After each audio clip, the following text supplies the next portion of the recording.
Comenzó la carrera presidencial. Es una carrera corta, menos de 2 meses.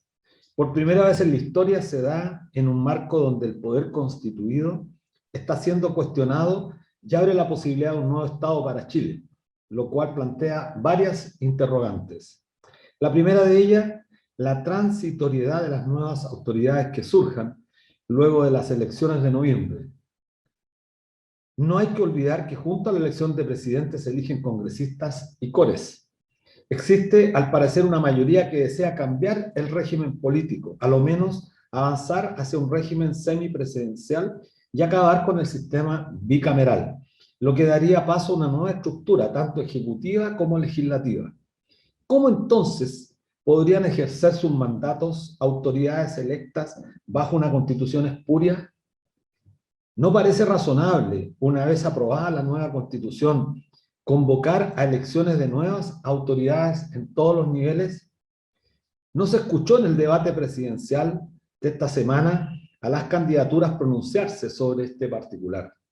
Aunque algunos están conscientes de que hay que romper el statu quo y dar paso a una nueva organización política, no aparecen propuestas que aborden esta problemática.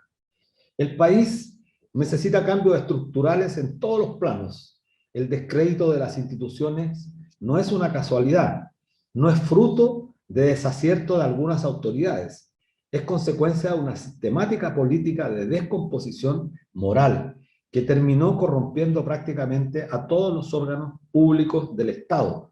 Y ello exige un cambio radical para que nazca un nuevo Estado respetuoso de los derechos humanos, pero también respetuoso del ecosistema de nuestra naturaleza. Da la impresión que un sector mayoritario de la casta política no quiere ver la realidad. Persisten en desdeñar las causas y consecuencias de la revuelta del 18 de octubre. Insisten en mantener el modelo económico y político, pensando que con un simple golpe de autoridad las cosas volverán a ser como eran antes del estallido. Se equivocan. El despertar de Chile fue violento porque las causas que lo generaron son y han sido violentas por años. La concentración obscena de la riqueza y la profunda desigualdad social no se resolverán con represión, como claman algunos en la derecha. Tampoco será restringiendo derechos al mundo del trabajo, como insisten en legislar y en mantener el ordenamiento jurídico antitrabajadores los sectores empresariales del país, que en su mayoría se han enriquecido ilícitamente a través del abuso, la colusión y la corrupción. El debate presidencial de esta semana mostró eso. Un sector que representa claramente a la derecha, que añora la tiranía cívico-militar, cree que así repondrá el orden tan ansiado, que es un orden que impide el ejercicio de derechos y que más bien busca garantizar los privilegios de unos pocos. Eso es lo que está en juego. El ataque permanente a la Convención Constitucional es la prueba de ello. Niegan, o al menos lo intentan, desconocer el carácter soberano de la Convención, pues así restringe su accionar para que ésta solo se limite a cuestiones insubstanciales y no se avance hacia las transformaciones estructurales que el país demanda. En este sentido, el rol del movimiento social es fundamental. La disputa de los poderes no puede quedar solo en manos de las visiones o interpretaciones jurídicas emanadas del acuerdo por la paz y la nueva Constitución. El tiempo transcurrido exige superar las visiones estancas que a veces no hacen más que convertirse en un tapón para avanzar. La presión de los movimientos sociales adquiere hoy más importancia que ayer y precisa ponerse a tono con los nuevos tiempos. Los sindicatos, el mundo del trabajo con todas sus debilidades, debe superar este momento crítico y hacer el esfuerzo para presionar y al mismo tiempo reinventarse para aportar a aquellos que en la convención juegan un rol de disputa con los sectores reaccionarios del modelo. Si hoy es posible formularse interrogantes sobre el nuevo Chile que emergerá después de esta nueva constitución, lo es por el rol de la movilización social de millones que coparon las calles y pagaron un precio alto en vidas humanas, daños oculares, torturas, represión. No son dádivas del poder, son conquistas arrancadas al sistema que hay que defender para que todo el esfuerzo de un pueblo no se vea truncado por los intereses minoritarios de quienes han dirigido el Estado sin contrapesos por más de 40 años. Hola amigos, ¿cómo están? Como todos los días viernes a las 16 horas en la radio Universidad de Chile, la radio que piensa en el 102.5 FM y a través de nuestra señal @canal.social, bajo la dirección de la periodista Ana Mugasán y de nuestra compañera Miriam Campuzano. Miriam, ¿cómo estás? Bien, muchas gracias. Saludar a todos los que nos acompañan cada viernes a las 4 de la tarde en este espacio Debate Social, en esta radio, la radio que piensa. Y sin duda la convención se defiende. Así es. Ese es el eslogan de los pobladores, de los trabajadores. La convención se defiende. La convención es la esperanza con la que añoran las mayorías. La convención es el fruto de lo que tú decías, de tantas décadas de lucha, de tantos movimientos sociales, estudiantiles, ecológicos, que han dado la batalla desde hace rato ya, y que ve este fruto, como también lo mencionabas, muchos desaparecidos, muertes, mutilados, violentados en comisaría, la violación sistemática de los derechos humanos. Nada es regalado. Es el retomar, como decían algunos, que yo también lo comparto, es el retomar de esta gran caminata que quedó truncada con el golpe militar del 11 de septiembre. El pueblo de Chile venía en la década del 50, el 60, el 70, abriendo, como dijo muy bien Allende, abriendo las grandes alamedas para reconfigurar un nuevo hombre y una nueva mujer. Fue truncado con el golpe y hoy día, 40 años después, casi 50 años después, estamos nuevamente recuperando ese camino histórico que fue interrumpido justamente por este sector de la oligarquía, la derecha reaccionaria. Así es, y donde los trabajadores perdieron casi todos sus derechos con el plan laboral. Estamos, Luis, a pocos días de esta encrucijada que va a ser las elecciones de nuevos gobernantes, parlamentarios, diputados, senadores. No sé si le encuentras algún sentido, sobre todo a las elecciones de senadaturías tan largas. Sí, bueno, eso es absolutamente necesario abordar este debate. Creo que nuestros auditores de la Radio Universidad de Chile, la radio que piensa, deben comenzar a repensar, a pensar rápidamente que no es posible elegir autoridades en noviembre cuyo mandato, según la Constitución actual, tiene una prolongación de 8 años, circunstancias que lo más probable es que surja después de esta Constitución un sistema unicameral. Y además que no se justifica senadores por 8 años. Este país es un país que tiene que transformar. Eso herencia de la dictadura y que va a acabar sin ninguna duda. Entonces, hay que plantearse ya formas de gobiernos transitorios. Yo creo que se lo planteamos a un candidato que tuvimos en algún momento en la radio, bueno, cuando entrevistamos hace poco a Gabriel Boric, le planteamos este tema del gobierno de transición. Porque lo que parece razonable, Miriam, es que una vez que se someta a referéndum la próxima Carta Fundamental, de ahí se establezca un plazo donde se convocan a la elección de todas las autoridades, de forma tal que estas autoridades gobiernan, dirigen el Estado bajo una normativa distinta, democrática. No parece razonable hacerlo con los destinos de esta Constitución que está muriendo.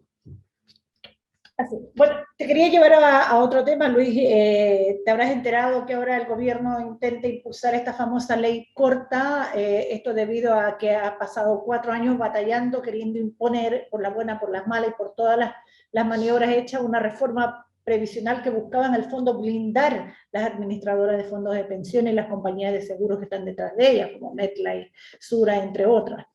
Mientras el 80% de los trabajadores sencillos y comunes demandábamos un cambio al sistema previsional, y este tema de los retiros es porque claramente mostró que las AFP no han dado el ancho y no han sido capaces de pagar pensiones suficientes y dignas para el último periodo de nuestra vida. Bueno, yo creo que lo que quedaban en evidencia ya irrefutable esto de que este sistema es un sistema fracasado, que solamente se defiende por los sectores que están vinculados al poder económico, financiero, no solamente de la derecha. Aquí creo que hay que ser absolutamente claro, es la ex concertación en su gran mayoría que defiende este sistema de capitalización individual. Y lo que efectivamente, como bien dices tú, hay una ley corta que creo que responde un poco a la petición que ha hecho el movimiento social No Más AFP. La ley corta tiene como propósito justamente evitar que en este momento, bajo el gobierno de Piñera, se discuta una reforma que mantiene intactas las AFP. Y hay que dar paso para que el próximo gobierno, bajo una nueva constitución política, discuta un nuevo sistema público de pensiones, que como bien ha dicho la coordinadora, tiene una propuesta bastante sustentable, pero eso es materia de un debate más a fondo. Ahora lo que se requiere con urgencia es resolver el drama de más de 500.000 personas. La ley corta que presenta Piñera no es una dádiva, es consecuencia de la presión justamente del movimiento social y de la coordinadora, que hace más de un año y medio viene pidiendo una ley corta. ¿Para qué? Para mejorar las pensiones de un número considerable de personas, es decir, aumentar la cobertura, que es lo que plantea el proyecto, de un 60 a un 80% se van a ver beneficiadas más de 500.000 personas. Claro, los montos son exiguos aún, y lo que ha planteado la coordinadora justamente es que suban a lo menos a lo que la propia UDI planteaba, que eran 7 UF 210.000 pesos formatal. A partir de ahí plantearse la perspectiva de llegar al ingreso mínimo en un plazo gradual de pocos años. Lo que no parece razonable es que el populismo siga acechando, es decir, el cuarto retiro es un problema porque efectivamente muy pocos van a lograr acceder, pero es la desesperación con la que se encuentra nuestro pueblo. Y tenemos que pensar rápidamente que aquellos que promueven distintas políticas tienen que tener una postura respecto a qué queremos como seguridad social, y creo que la nueva Carta Fundamental va a tener que recuperar o restituir este derecho. ¿No te parece a ti que los políticos han perdido en parte el concepto de lo que es realmente una seguridad social? Porque de repente uno como trabajador sencillo le molesta ver a los ministros hablando de seguridad social y mencionan a las AFP, un sistema individual de ahorro forzoso, y que permite solamente financiar a las grandes compañías o a los grandes holdings, incluso a financiar a otros países. Así es. Bueno, los auditores de Radio Universidad de Chile tienen que tener claro que el sistema actual es un sistema absolutamente contrario a la seguridad social. No tiene ningún principio de seguridad social. Ninguno. Y es un desastre en términos de pensión. La pensión promedio está hoy día en 220.000 pesos. Promedio. Cuando analizamos la mediana, es decir, la mitad, en el caso de las mujeres, la mediana de las mujeres que se han pensionado en estos últimos años, la mediana está por debajo de los 55.000 pesos. Y las mujeres tienen que esperar de los 60 a los 65 años para acceder al pilar solidario. Por lo tanto, hay muchas mujeres en este país, yo diría la mayoría, que está viviendo con pensiones que son absolutamente miserables. ¿Y cuál es el gran problema? Que esta gente que defiende con conflictos de intereses, piensa todo el ex ministro de Hacienda, regalón de la presidenta Bachelet, Rodrigo Valdés, el más grande defensor de la AFP, o José de Gregorio, expresidente del Banco Central de Mora Taristán, pero son lo peor que hay, lo peor. Y creo que tenemos que decirlo públicamente porque ellos han defendido un sistema que lo único que ha hecho es permitir que el ahorro de las personas, que no es más que la expresión humana, es la humanidad, la vida de la gente, es la que se transfiere al mercado de capitales para financiar a los grandes grupos económicos. Eso tiene que terminar y esperamos que con esta constitución acabe. Es que los economistas que mencionas tienen una desconexión total con lo que pasa el trabajador chileno. Los salarios en Chile son demasiado bajos. Yo ahí, mira, tengo un matiz, sí, porque sí, no creo que sea... altos. Yo creo que son intereses, más que desconexión. Yo creo que ellos tienen claro lo que está pasando en nuestro país, pero han configurado un país con absoluta desigualdad. Las tres comunas más ricas gozan de una cantidad impresionante de privilegios. Está la corrupción. Han normalizado esa desigualdad como algo propio o auténtico de Chile. Bueno, volviendo al tema, 4 años donde este gobierno tosudamente ha permitido que muchos abuelos murieran con pensiones miserables. Y ojalá salga pronto la ley corta para ayudar a los que aún están viviendo. Han sido los movimientos sociales, como tú bien los dices, los que han podido entonces llevar a cabo todo este tiempo promoviendo una mejora inmediata, para así, con una nueva constitución, replantearnos cuál es el sistema previsional que Chile merece para las mayorías. Bueno, ya que hablaste de las comunas del rechazo, contrasta estas campañas del terror que pretenden ensuciar el proceso de la Convención Constituyente, donde nace un nuevo Chile. Contrasta, por ejemplo, tengo aquí datos de las comunas más ricas, como Viña del Mar, Las Condes, Maipú, Barnechea, Vitacura, incluidas las Fuerzas Armadas, que se han destapado unos datos de corrupción, pero impresentables. Mira, hablando y haciendo un nexo con la Convención Constitucional, en Vitacura, donde la alcaldesa actual Camila Merino acusó de malversación de caudales públicos y las plata de subvención al ex alcalde Torrealba, públicamente. Vitacura tiene nuevos programas llamados Vita, Vita Niñez, Vita Deporte, Vita Adulto Mayor, mira, y cada uno de esos programas, o al menos uno, tiene el equivalente a 1.700 millones de pesos que malversaron. 1.700, es la misma cantidad que la convención a nivel nacional está pidiendo y que ellos están montando una campaña de terror, porque la verdad de la precariedad con la que están trabajando nuestros constituyentes no amerita mayor análisis. Sí. Bueno, yo creo que aquí Chile es un país corrupto. Desgraciadamente tenemos que decir Chile es un país corrupto. La mayoría de la gente no es corrupta, la gente común y corriente es gente muy honrada. Las cúpulas. Pero la sociedad está prácticamente toda corrompida, partiendo por el fiscalado, que es un sujeto que en cualquier país del mundo mínimamente civilizado no solamente habría renunciado, estaría enfrentando a la justicia con la posibilidad cierta de pagar con años de cárcel los actos de corrupción que son absolutamente, yo diría, obscenos. Pero están casos emblemáticos. Piensa tú en una diputada como la señora Pepa Hoffman, cuyo marido, el Gonzalo Miller, que se ufanaban de ser abogado, primero no es abogado, entiendo, y que despreciaba a aquellos que buscaban subsidios del Estado en los momentos críticos de la pandemia, hoy día han quedado al descubierto como sujetos absolutamente corruptos. Sabemos que no escuchan la radio Universidad de Chile estos señores, pero sería importante que lo escucharan para que sepan que la corrupción tarde o temprano les va a hacer pagar el precio que tienen que pagar todos estos delincuentes que con recursos públicos, porque a través del municipio, Lavín, otro sujeto que se ufanaba por los canales de televisión como un hombre pro, es un corrupto también. Y creo que tenemos que empezar a señalarlos como corresponde. La derecha, por su propia naturaleza, es un sector corrupto. Yo diría, es consustancial a su existencia, el robo, el delito. Son sujetos corruptos y que están quedando cada vez más al descubierto. Para que les quede claro a los auditores, no solo el Mercurio miente, la televisión abierta nos impone esto, la televisión que trabaja para el sector predominante, estos Moreira, estos Lavín, que ahora están desaparecidos Así y que es, nadie sabe, silencio, y ahora no se pronuncian, pero cuando es del otro lado sí, está desaparecido. Gonzalo Müller fue acusado de recibir 2,5 millones mensuales de una asesoría que nunca prestó en el municipio de Las Condes. Lo propio en Viña del Mar, donde también se destapó... Bueno, no hablemos de la Fuerza Armada, de los generales, de carabineros, del ejército. Bueno, Chile es un país corrupto, su autoridad es corrupta y por eso tenemos que cambiar. ¿Nos dicen que hay que ir a una pausa, Miriam? Oh, qué rápido se nos va el tiempo en radio. Los vamos a dejar con una canción, Polvo de Estrella, de Jorge Drexler. Esperamos la disfruten y a la vuelta tenemos una sorpresa de invitada. Una gran invitada. Estamos de vuelta en nuestro programa Debate Social.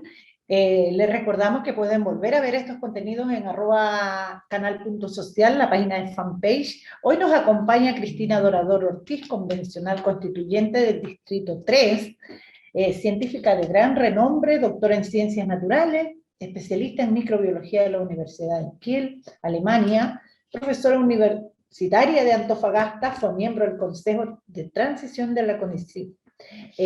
Previo que se convirtiera esto en la Agencia Nacional de Investigación y Desarrollo de Chile, con la creación del Ministerio de Ciencia y Tecnología, Conocimiento e Innovación. En el campo de la investigación científica ha estado en la coordinación de estudios de ecosistemas en los extremos geográficos de Chile y ha desarrollado herramientas biotecnológicas. La saludamos, bienvenida, gracias por tomarte este espacio junto a Luis Mesina. Sí, bueno, una bienvenida, Cristina, un gusto conocerte, tenerte aquí para nuestros auditores de la Radio Universidad de Chile, que es una radio, la radio que piensa, y qué mejor que tener a una científico que además egresaste de la Universidad de Chile. La universidad pública que hay que defender, entre otras cosas también, porque lo público es nuestro, lo privado es de ellos. Y como hay una ofensiva de tantos años por tratar de privatizar todo, entonces tremendamente relevante. Y queremos decirle a nuestros auditores que no es cualquier invitada. Cristina, como bien decía en la presentación, Miriam es una científica muy joven, científica muy joven, y que desgraciadamente en nuestro país no tiene la difusión que se requiere, especialmente cuando estamos enfrentando un evento a nivel planetario tremendamente complejo como es el calentamiento global, la crisis ambiental, etc. Bueno, junto con darte la bienvenida, quisiéramos que nos cuentes brevemente qué significan estos descubrimientos científicos de los cuales has hablado en algunos programas, te hemos escuchado, hemos tratado de difundir lo más que podemos desde nuestras realidades, porque nos parece relevante que una antofagastina chilena de nuestro país esté participando en este proceso. Cuéntanos un poco en qué consistía tu trabajo antes de ser electa, Cristina. Bueno, muchas gracias primero por la invitación al programa. Yo me dedico a un área que se llama microbiología. Soy bióloga de formación, estudié licenciatura en biología y me especialicé en microorganismos, o sea, toda la vida invisible, la vida que no podemos ver. Y más aún me especialicé en microorganismos que no se pueden ver, por supuesto, en ambientes llamados extremos, o sea, que donde la vida pareciera ser que es muy hostil, sobre todo para los humanos. Entonces, mi tesis doctoral fue justamente describir las comunidades microbianas que existen en los salares en Chile, que son ecosistemas que están en el norte, en el altiplano, que en el pasado fueron lagos y ahora son sistemas que están ya terminales, con lagunas, donde hay una alta biodiversidad, son ecosistemas únicos. Entonces nuestra contribución fue en describir esta diversidad que no era conocida en esa época, usando también tecnologías de vanguardia, porque también nosotros al estudiar algo, lo invisible, necesitamos además ir de la mano con avances tecnológicos. Lo vemos claramente ahora con el COVID. El COVID es un virus que para poder saber qué cepa tiene uno, tiene que ser secuenciado. Siempre hemos escuchado hablar un poco de eso. Y son tecnologías que nosotros usamos diariamente en otras preguntas. Así que ese era mi trabajo, pero también este trabajo se fue enarbolando con otras temáticas, por ejemplo, las aplicaciones, biotecnología, un poco cómo generar soluciones a algunas problemáticas, y también del punto de vista ambiental, porque los microorganismos también son objeto de protección ambiental, como los otros elementos de la biodiversidad. Entonces también han habido casos judiciales en Chile donde, producto de la explotación de los salares, se han defendido las bacterias a nivel legal, así que también hay experiencias bien interesantes. Interesante eso. Mira qué importante, porque claro, ¿quién pensaría que una microbacteria, un microorganismo debiera tener protección, no sé, constitucional, si pudiéramos hablar a propósito de la nueva constitución? Pero quería subrayar algo que me parece relevante. Yo te conocí en algunos programas en Deutsche Welle que los has transmitido, programas largos, documentales respecto justamente a la investigación en los salares del norte, de nuestro gran norte, y que extrañamente generan un poco de irritación porque estos temas, teniendo una científica en nuestro país, no se difunden en los canales públicos, menos en los canales privados. Y creo que es un desafío tremendo que tenemos desde este proceso que está ocurriendo en Chile. Y la pregunta ahí para complementar lo que te decía, ¿se fomenta, hay investigación científica en Chile con un sentido de servicio público? Porque efectivamente los privados muchas veces hacen científico para justificar muchas veces esta suerte de expansión de la inversión, que no repara muchas veces en lo que tú acabas de señalar en la defensa de microorganismos que nunca había escuchado, entonces me parece tremendamente relevante. O sea, sí, en Chile se realiza ciencia de primer nivel, en distintas disciplinas, hay áreas más fuertes que otras. Sin embargo, tenemos muy poco financiamiento. Somos el último país de la OCDE en temas de financiamiento de investigación y desarrollo. Estamos por 0,36 por ahí del PIB, claro, lo cual es bajísimo. Y es muy importante este punto, que ese financiamiento es mayormente del Estado. O sea, aquí en Chile la gran deuda es con los privados. Los privados no invierten en ciencia y tecnología. Claro. Y si lo hace mayormente para sus propios intereses. O sea, no hay un pensamiento mayor sobre contribución a la sociedad como es en otros países. En Alemania, por ejemplo, el 50% viene de investigación, de fondos privados, que son además fondos ciegos. O sea, las empresas no tienen por qué poner trabas, ¿cierto? Y poner también condiciones a ese financiamiento, porque finalmente si la sociedad avanza en conocimiento, a todas y todos nos va bien. Claro, claro. Entonces, esa forma de pensar tan egoísta, tan cerrada de algunas empresas y de la mayoría en realidad del empresariado, que tampoco ve que la ciencia es importante. ¿Por qué? Porque Chile, su matriz productiva es extractivista. Entonces no hay necesidad de invertir en ciencia y tecnología, porque es tan sencillo como machacar la roca, echarle agua, hervirla, como era en el salitre, y exportarla en saco, y con eso ya se tiene ganancia económica. Entonces, esa idea tenemos que claramente cambiarla hacia una economía y una sociedad del conocimiento, pero para eso es necesario hacer grandes avances, tanto en inversión, pero también en este cambio de mentalidad. Muy de acuerdo con lo que dice, tu trabajo desarrollado en los salares del norte de Chile son especialmente y esencialmente dedicadas a la minería y donde la actividad ha dejado estragos. ¿Qué piensas respecto de que la economía en Chile aún sea tan extractivista y únicamente dedicada a la extracción de minerales? Bueno, hay toda una historia. Nosotros en Chile siempre se dice que Chile es un país minero, sobre todo en el norte, ¿cierto? Es casi un mantra, y a veces lo pongo como ejemplo, como un desafío, ¿no? Cuando han habido proyectos, se han querido hacer proyectos grandes en el sur, Patagonia, ¿no? Patagonia Sí, sin sí. represas, ¿no? Hidro Aysén, qué sé yo, Isla Riesco, genera un movimiento social importante, la gente sale a protestar, pero jamás hemos escuchado desierto de Atacama sin mineras, porque pareciera ser que es su destino. Y el desierto, y eso también nos ha tocado a nosotros hacer desde la ciencia, relevar al desierto como un lugar donde hay biodiversidad, no es un lugar estéril vacío, sino que hay mucha vida, lo que pasa es que la mayoría es microscópica y ahí se relaciona con la investigación. Entonces no ha sido sencillo transmitir todo primero el conocimiento científico, pero después traducirlo a un lenguaje más amigable, más directo con las autoridades, las tomadas de decisiones, etcétera. No ha sido un trabajo fácil, y con las comunidades también indígenas de la zona. Pero los estragos que ha causado la minería en el norte son profundos, enormes, de larga data. Yo provengo de una familia minera, entonces tampoco es una negación a la historia, sino que es cómo lo hacemos mejor y cómo también dejamos de ver esto como la única opción que tenemos de desarrollo en el país, porque no es así. Sí, eso yo creo que tiene que derribar mucho paradigma, porque existe la tendencia, incluso sectores progresistas de este país, a reinstalar o repetir el viejo discurso de que la minería es la viga maestra, el sueldo de Chile, y por lo tanto siempre se está viendo esta lógica más extractivismo, agregar más valor, pero no viendo las consecuencias que tiene el desarrollo de una minería que genera externalidades tremendamente negativas. Y en ese sentido me parece relevante lo que tú señalas, en orden a que hay que ir pensando cómo se va, si esto es transitorio, si es gradual, pero tiene un tiempo límite. No podemos toda la vida pretender que vamos a destruir todos los cerros de la provincia de Tarapacá, Antofagasta, de Arica. ¿Y qué opinas de esta idea de la extracción verde, de esta energía verde, la falsa ilusión que algunos dicen, algunos científicos? Bueno, esto está la misma lógica de explotación. Finalmente lo que vemos es una lógica de reemplazo. O sea, si nos vamos a la historia, ¿cierto? En el norte de Chile, primero, antes incluso que esos territorios fueran chilenos, guano, Claro. muy importante, después salitre, ahora cobre y ahora el litio. Entonces siempre va a haber algún elemento que explotar, porque, bueno, no sé si es lamentable, pero el desierto de Atacama es una anomalía planetaria respecto a concentración y a diversidad de minerales. O sea, lo que a ustedes se les ocurra va a estar probablemente en el desierto. Entonces, en estas lógicas de consumo, de crecimiento económico casi sin límite, finalmente, el desierto se ha visto explotado, ¿cierto? Hasta su fondo, ¿no? Y me refiero ahí al agua, porque la minería necesita energía y agua. ¿Dónde se obtiene el agua? En un desierto, Sí. en el agua que tiene, y el agua que tiene es fósil. Entonces, hasta lo más profundo de su agua se ha explotado, se han secado los salares.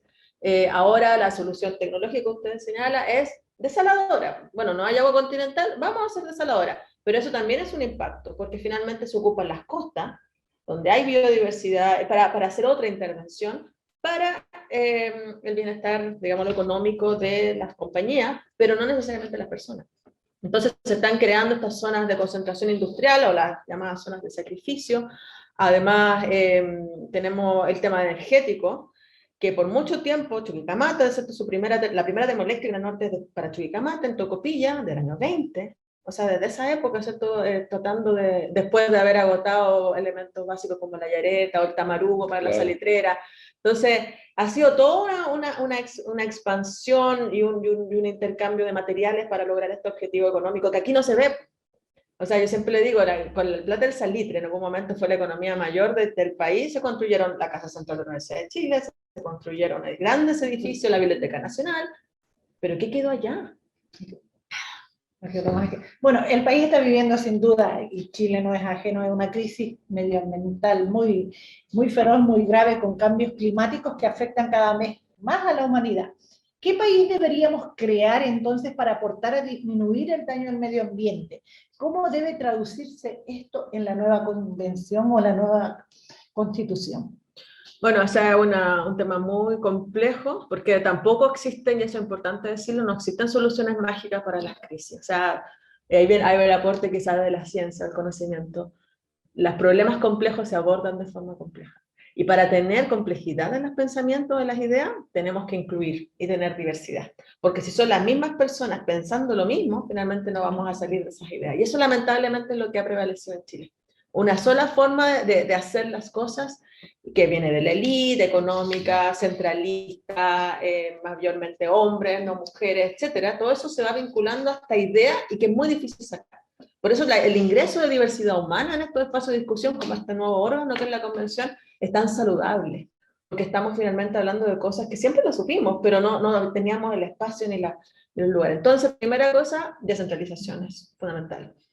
Avanzar en un Estado plurinacional, reconocerse toda esta diversidad también de pueblos originarios y transicionar hacia otro modelo de desarrollo económico. Y para eso necesitamos repensar también nuestro propio país y avanzar hacia una constitución ecológica, que es lo que yo creo que a nosotros nos interesa mucho, porque es un cambio de ética. Cómo nos relacionamos nosotros, los seres humanos, con la naturaleza. Nosotros no somos dueños y vamos a hacer lo que queramos con la naturaleza, sino que somos parte de ella.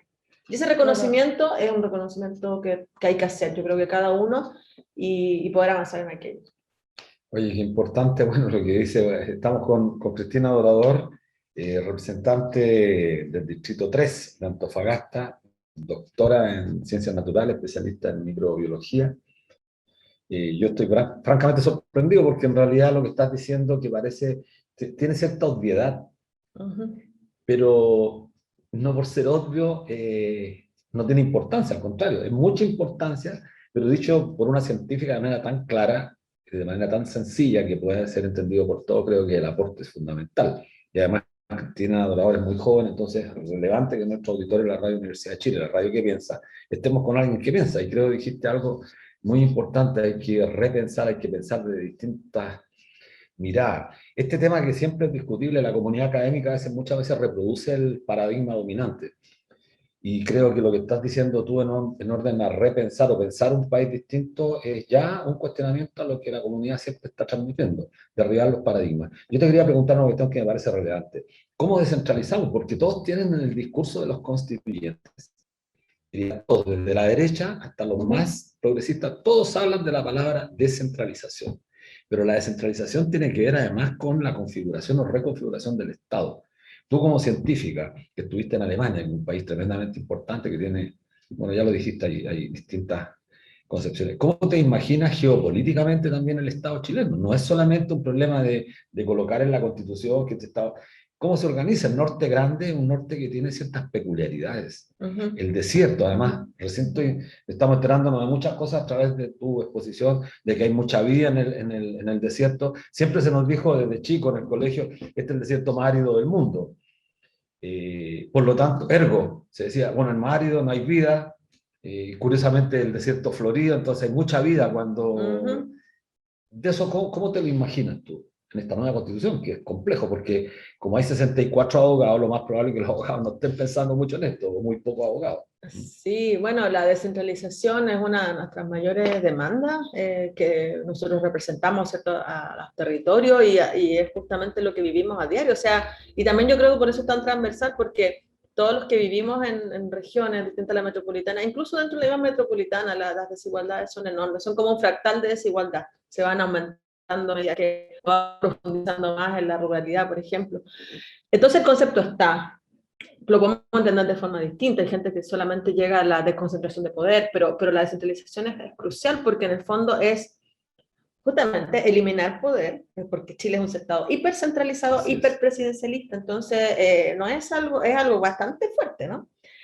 Darle poder a los territorios, y no solamente un poder político, sino que también económico, social y de decisión, de participación, claro. O sea, que sean las personas las que decidan, los territorios quienes decían cómo quieren desarrollarse, cómo quieren seguir, porque el extractivismo es eso, va vinculado netamente al centralismo. Es acá en Santiago, en una oficina, donde se decide, aquí se va a hacer el proyecto, da lo mismo lo que diga la gente ahí, de alguna forma la compensamos, le hacemos claro. Una cancha, le hacemos una escuela, lo que sea, o le damos incluso más grotescamente algún bien material, pero eso no es Entonces, democratizar, finalmente la descentralización lo que hace es democratizar el país y también tiene impacto en la corrupción, porque también va disminuyendo esos focos grandes. Claro, a medida que más participa gente. Exactamente, a medida que más participa gente, eso se va diluyendo y habiendo, por supuesto, sistemas de control y todo lo demás. Por eso también ahora en la discusión de reglamento, nosotros una de las medidas que proponemos justamente en la convención son los plebiscitos dirimentes, o sea, que las personas también tengan esta capacidad de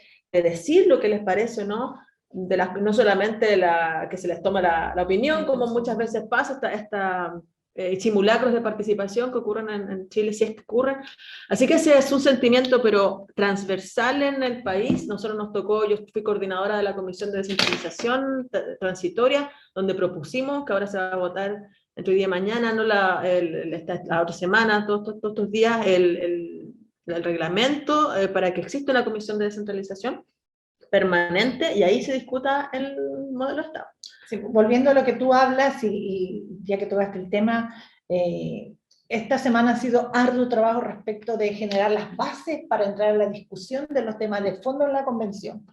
¿Cómo ves el tema de los 2/3? ¿Cómo has visto tú? Bueno, eso es un quórum, ¿cierto?, que se establece a priori, antes que nosotros empecemos a funcionar, lo cual ya llama la atención porque que son un poco las limitaciones que se pusieron al proceso, ¿cierto?, a través de esta reforma constitucional, el famoso acuerdo. Sin embargo, yo creo que nosotros, como estamos haciendo un trabajo tan importante para Chile, tenemos que discutir todos los temas, tener los espacios de deliberación. Ahora, cómo se vayan a dar esos procesos en las fuerzas políticas es otra cosa, pero sí nosotros tuvimos, por lo menos en las semanas anteriores, la oportunidad de expresar y de racionalizar por qué creemos que los 2/3 no son el quórum adecuado, considerando la composición actual de la convención. Y ahí es donde el conocimiento y la ciencia aporta, porque puede dar una mirada distinta a la clásicamente política o dogmática incluso, ¿no? Por eso se trata, ¿no? De dar visiones reflexivas, ¿no? Y para eso los datos son cruciales. Entonces, hay ahora actualmente plataformas que personas que están pensando también el proceso por dentro y haciendo análisis en tiempo real, algunos más sociológicamente, otros más con datos, y eso también nos ha configurado con mayor evidencia lo que señalamos, que el quórum de 2/3 no es adecuado para los grandes cambios transformadores que Chile necesita. Sí lo sería 3/5 o 4/7 incluso sería el que otorga equilibrio. Correcto. ¿Por qué? Porque hay un sector, en la derecha particularmente, que vota en bloque. Entonces son grupos muy impermeables a las a las deliberaciones que nosotros podamos tener. Podemos ponernos de acuerdo, pero va a haber un grupo que no va a transar. Y eso es muy difícil para después lograr grandes acuerdos. Ahora, bueno, hoy día probablemente, no sé, vamos a votar ese tema, pero independiente de lo que suceda, es bueno saber cómo se comporta la convención. Oye, qué interesante. Bueno, estamos con Cristina Dorador, convencional constituyente del Distrito 3, una de las pocas cientistas naturales que está en la convención, que creo que es relevante. Bueno, siempre es relevante porque en política hay un predominio total de los cientistas sociales. Yo soy profesor, están generalmente los sociólogos, los economistas, abogados, o sea, todo de las ciencias sociales. Y esto es una vieja discusión entre ciencias sociales y ciencias naturales, pero qué bueno que tengamos una cientista natural que aborda desde la perspectiva de la ciencia más pura, digamos, la mirada de la ciencia social, que es tremendamente relevante. Has dicho cosas que son impactantes. Yo estoy francamente sorprendido porque eso da muestra de que en nuestro país hay una reserva relevante que permite que este país cambie. Te quería preguntar a propósito, que ya entramos en materia, con tu experiencia de haber vivido en Alemania, haber sacado el doctorado allá. Alemania es la economía capitalista más grande de Europa, es el motor de Europa en realidad, es una de las economías más potentes del planeta, y un país capitalista. Y sin embargo, los aspectos democráticos no guardan ninguna relación con lo que ocurre en Chile. El predominio y la hegemonía de una clase empresarial en Chile que hace lo que quiere, que tiene concentrado el poder en Santiago, la oligarquía, cómo domina, cómo define, sin importar las consecuencias. Uno va al sur, por ejemplo, y la invasión del bosque, la destrucción del bosque nativo y la implantación de esto del bosque, se llama bosque monocultivo, es gravísimo. Entonces tú, ¿cómo complementar esto? Por eso te preguntaba el tema de una constitución ecológica que has dicho. ¿Cómo es posible, crees tú, permear? Claro, es impermeable cofradía prácticamente la que se convierte este sector empresarial y que es demasiado duro en Chile. Chile, yo creo, a diferencia de América Latina, tiene una derecha que es tremendamente cerrada en términos de avanzar. Bueno, tenemos un contexto global que es ineludible, que es la crisis climática. Sí, O eso sea, yo creo que llegó finalmente algo mucho mayor a poner quizá por lo menos más discusión a este tema, porque primero, los recursos son finitos. O sea, por eso no hablamos, nosotros también intentamos cambiar la narrativa. No son recursos naturales, es naturaleza que se destruye. Sí, muy bien. Y varios temas así. Entonces, la crisis climática muestra que Chile o los análisis que se han hecho, Chile va a ser uno de los países más afectados por la crisis, porque tenemos una geografía muy particular, o sea, van a haber zonas inundadas, ¿cierto? La sequía, ya lo vemos, ¿no? Está aumentando enormemente hacia el sur. O sea, el famoso desierto tan renegado en realidad va a ser nuestra cotidianidad en el futuro. Y cuesta que y las empresas lo que están adoptando es seguir explotando de la forma que lo hacen, pero poniéndole adjetivos como verde, sustentable. Y eso realmente no cambia la forma, sino que simplemente lo maquilla un poco. Por eso le llamamos en inglés greenwashing o lavado verde de imagen, ¿no? Y la minería adoptó ahora un discurso bien interesante, porque hace poco se publicó la política minera del gobierno, en que Chile es clave para la crisis climática. ¿Por qué? Porque desde Chile se produce gran parte del cobre y del litio que se requiere para la electromovilidad. Y ahí viene Alemania, ¿no? Alemania está también impulsando su política de electromovilidad, de que el 2050 tener toda la matriz diésel fuera y con autos eléctricos, y eso va a requerir litio. Y el litio se obtiene en Sudamérica en los salares, tanto de Argentina, Chile como Bolivia. Por lo tanto, eso pone en mayor tensión, ¿no? los dramas ambientales que existen, pero también humanos, porque aquí viven comunidades que están finalmente viendo arrasados sus terrenos, sus territorios, sus formas de vida, por este cambio que se supone que es amigable con el ambiente, porque estamos luchando contra el cambio climático, pero en realidad es un disfraz del capitalismo. Entonces, eso yo creo que hay que conversar, hay que tener conversaciones honestas en esto, y es lo que falta mucho. La gente como que se atrinchera en algunos temas y no permite avanzar. Incluso en grupos más de izquierda, que sí, para ellos, lo he escuchado muchas veces, es la nacionalización la clave, y aunque aunque sean dueños del Estado, claro, es la explotación. Exacto. Entonces, el romanticismo de la explotación, también, muy arraigado a los 60, a los 70, la nacionalización del cobre. Chile se pone los pantalones largos, súper machista, pero además de eso, esta idea, ¿cierto?, de que es el mineral lo que nos va a incluso financiar los derechos sociales. Y hay, no sé, pues a mí me encanta ir hilando todas estas historias, porque es la forma también de que mucha gente lo entiende. O sea, la dictadura fue clave para tener estos sistemas económicos extractivistas, porque durante la dictadura se dieron todos los permisos, aparte de la Constitución del 80, se cambió el Código de Aguas, el Código Minería, se hicieron todos los arreglos posibles, las exploraciones mineras también, para que a partir de los años 90 se empezaran a explotar las grandes minas. De hecho, el primer embarque de Escondidas fue en 92, por el puerto de Coloso. Bueno, sí, claro, entonces, o sea, para que ocurriera una mina de esa magnitud, tuvo que estar también la dictadura detrás. Y para eso, ya sabemos las consecuencias que tuvo el pueblo de Chile. O sea, nada ha sido gratis. Sí. No, perdón, claro, derribar un poco el mito de que el litio tiene externalidades negativas también. Entonces creo que no es tan sencillo, requiere un debate mucho más a fondo. O sea, la extracción de litio, en el mundo se hace desde minas, desde roca, y en Sudamérica y en otros lugares, desde salares. O sea, claro, son estos lagos que les contaba yo en el antiguo, y abajo de la costra salina está concentrado por millones de años una salmuera, agua con sal, que está concentrada en litio. El salar de Atacama es el que tiene mayor concentración y hay otros más. Entonces lo que se ha hecho, se mete una bomba, se saca esa salmuera, el salar se destruye en la superficie, se le saca toda la sal, se hacen unas piscinas y se echa esta salmuera adentro. Y como estamos en el desierto, se espera naturalmente que se evapore esa agua. Se evapora más del 90% del agua y se concentra el litio. Y eso después pasa a una planta en Antofagasta, donde pero ambientalmente el daño es enorme, porque ya hay bastante evidencia que muestra que esta extracción, porque es muy masiva, o sea, acá no es el tema tampoco que no necesitamos minerales para vivir, o sea, eso, la material es imprescindible. Lo que pasa es que es el consumo. ¿Necesitamos realmente explotar todo el salar? O sea, ¿esas son las necesidades humanas o simplemente una lógica de mercado, de demanda, qué sé yo?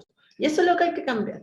Wow, me he quedado impresionada, un orgullo tener una mujer joven de regiones con tanto conocimiento científico, una maestra, pero te quiero cambiar de tema. La Convención Constitucional tiene un bajísimo presupuesto versus lo que es el Congreso. ¿Cómo se vive desde dentro esta precariedad de presupuesto, esta campaña del terror que montan los dueños del extractivismo en Chile? ¿Cómo lo ves tú? ¿Cuál es tu visión? Porque sabemos que en realidad vienen muy acotado, es demasiado austero el presupuesto con el que funcionan y sin embargo les han sido capaces de darle cátedra de cómo se funciona 24/7. Bueno, los cambios transformadores de Chile son imparables. O sea, esto lo demuestra, nosotros somos una expresión finalmente política, ¿no? Del estallido social, que costó vidas, costó, sabemos, grandes dramas humanos, ¿no? Para esto, y viene de mucho antes. Por lo tanto, estamos con esta ventana de oportunidad de cambiar las cosas y lo vamos a hacer con o sin apoyo del gobierno. Y ese ha sido siempre el espíritu. Entonces, esta convención, para que siga funcionando, ha contado con apoyo de muchas instituciones, la Universidad de Chile, por ejemplo, personas que están aquí de otras instituciones que se han movido a la convención para prestar su apoyo, etcétera. Y nosotros mismos, que no nos da abasto en realidad la cantidad de trabajo que hay, así que también tenemos personas que nos apoyan en el día a día. Le llaman asesores, pero yo los digo son como compañeros de este viaje. En mi caso, que soy de Antofagasta, han tenido que moverse a Santiago, a estar acá, pero no tenemos plata, porque no ha habido, no está el aumento de presupuesto y tampoco tenemos esos recursos todavía. Entonces, está muy precarizado el trabajo de la convención, no tenemos un lugar donde estar, oficinas, etcétera, que, bueno, pero lo estamos arreglando finalmente para sacar todo adelante. Entonces, es lamentable porque hay gente que yo creo que no quiere que esto le vaya bien y están haciendo lo posible para que así sea. Sin embargo, hay por otro lado una resistencia para que al contrario lo vamos a hacer igual, aunque nos cueste mucho. Sí. Así que ahí también se nota el apoyo de la ciudadanía, Claro. de la gente, el cariño, ¿no? Siempre hay gente afuera del Congreso apoyando con carteles, también hay gente alegando, pero bueno, es parte de esta manifestación única que no existió antes en la historia de Chile. Sí, yo creo que bueno que sepan nuestros auditores, estamos con Cristina Dorador, del Distrito 3. Han habido imágenes, he estado viendo en las redes sociales que incluso los fines de semana o días, algunos días han estado en el suelo trabajando con sus computadores, compartiendo un café, en condiciones que la austeridad creo que es bastante bueno instalar este concepto en el desarrollo político. Creo que los políticos de este país tienen que ser austeros, copiar un poco lo que ocurre en algunos países de Europa, donde los congresistas andan en bicicleta, se tienen que servir su propio café. Creo que eso tenemos que propender. No es posible seguir aceptando un Congreso que tiene quizás los ingresos más millonarios del país, con una tropa de asesores que son francamente... Son los mejor pagados a nivel claro, del mundo. mundial. Pero volviendo al tema, Cristina, yo creo que la ciudadanía tiene que tener claro que debemos apoyar.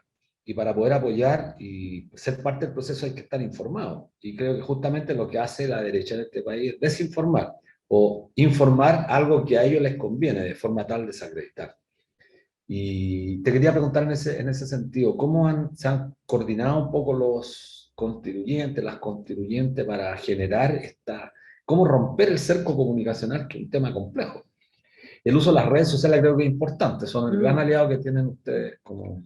Bueno, nosotros vivimos esto desde antes de que empezara la convención como candidatas y candidatos, porque tampoco nosotros somos de movimientos independientes, no tuvimos apoyo medio de los medios, nos dieron al principio eran 0 como algo segundo en la franja, claro, y después se negocia 1 como una gran cosa. Llega a ser patético, pero las redes sociales fueron claves, el ser cercano a la gente, nosotros también hicimos una campaña muy transparente, honesta, como tienen que ser las cosas, ¿no? Y todo esto que estamos hablando es lo que nosotros conversamos con las personas, y yo soy de Antofagasta, es una zona minera, entonces están las ganas de hacer las cosas distintas, de reflexionar. Claro, a mí me ubicaba gente ya por el tema científico, académico, y también que llegase gente diferente de los políticos tradicionales a estos espacios también fue muy valorado, sacamos la primera mayoría en la región. Así que nosotros hacemos una comunicación muy directa respecto a los avances y trabajo de la convención a través de redes, ¿no?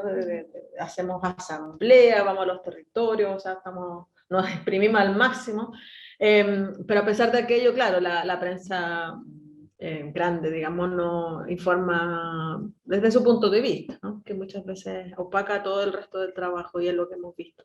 Y a mí me sorprende, o sea, una vez me pasó que yo estaba justo pasando y estaban en punto de prensa Elisa y Jaime, y me pongo a escuchar. Y las preguntas eran realmente, yo decía, pero ¿cómo preguntan eso? O sea, ¿qué comió la Machi Linconao ayer? Y era como, ¿cómo es posible que hagan eso? O sea, mientras están pasando cosas tan importantes.